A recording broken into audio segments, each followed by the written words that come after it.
And we're back with part 3 of Beethoven Pathetique Sonata, second movement. And we're at this sort of recapitulation, in a way, where we come back to the main theme, bar 51, with slightly modified accompaniment with triplets.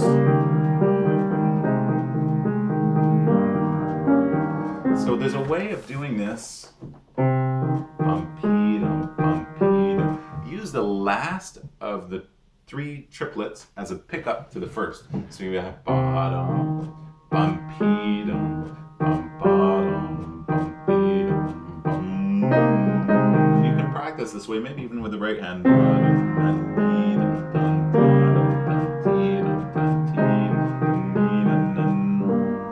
And there's that beautiful thing again.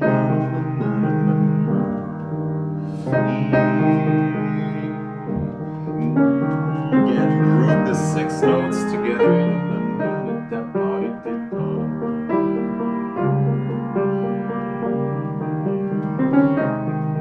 So I do this one like this: 5, 4, 5. Probably here 4, 2, maybe 3, 5, 4, 5.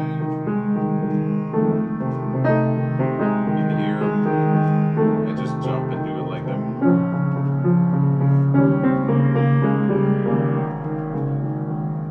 Again, we have that appoggiatura.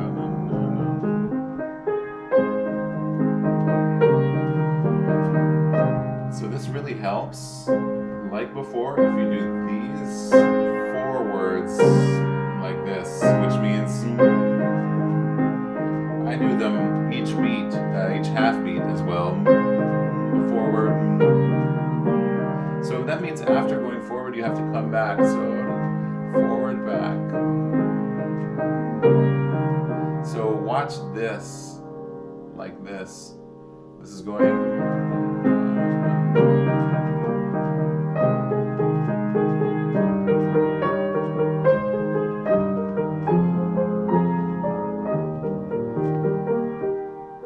So again, it's funny that there's no crescendo written here. It would seem so normal, and that's a question we have to ask ourselves: is, do you do this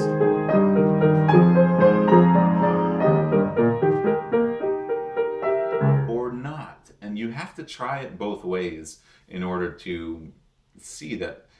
It might seem so obvious to you that there has to be a crescendo, but perhaps, just perhaps, if you do it without a crescendo, you might like it very much.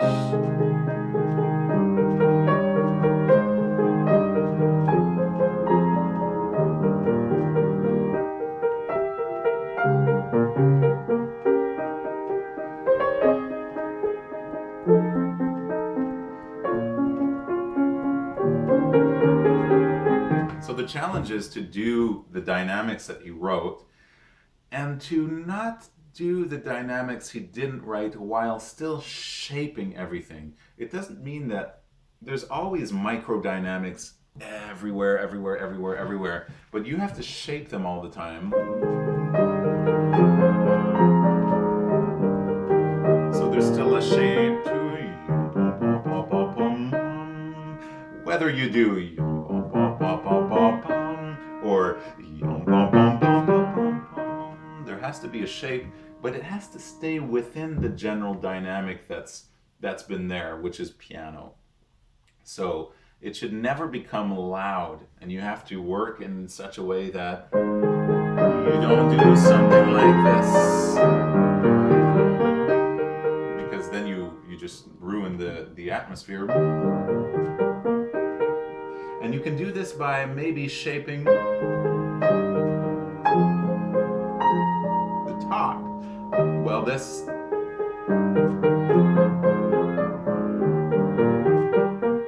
stays very soft. So you have to think in a multi-layered way.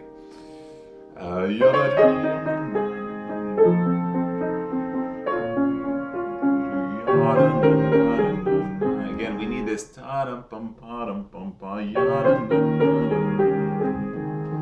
pianissimo.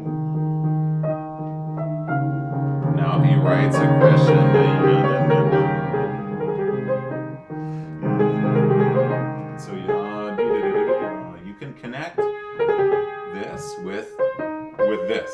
So it does one thing instead of and then this. So something like that. There could be a few possibilities.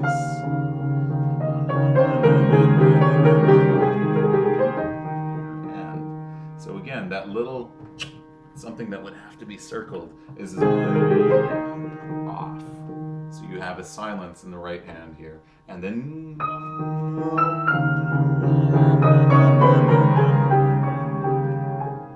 so what do we do with those?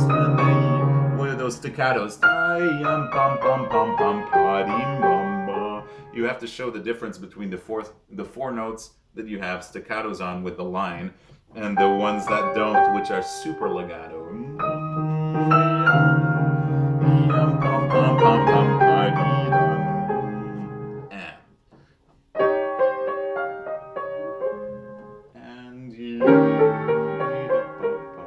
So that's our other little articulation. So if you have there's a staccato on the third, and the first two of the triplets have the slur. That means that the second note is also short. So it sounds almost like two staccatos.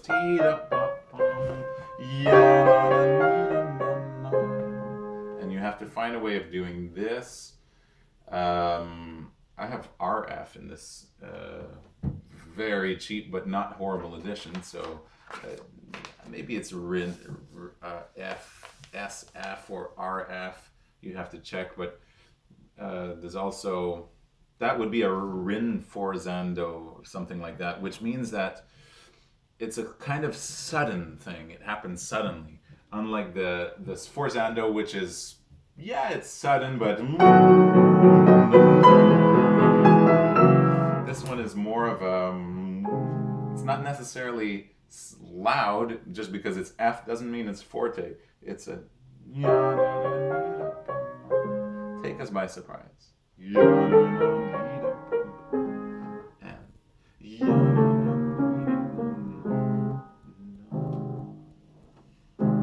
So here, one of the dangers is that we're going to slow down too early. And you have to gauge it. And the best thing to do is just to experiment. If you do it starting slow down here, might be too much slowing down. And so then try it without doing that. And keep the tempo, maybe a bit more rinforzando.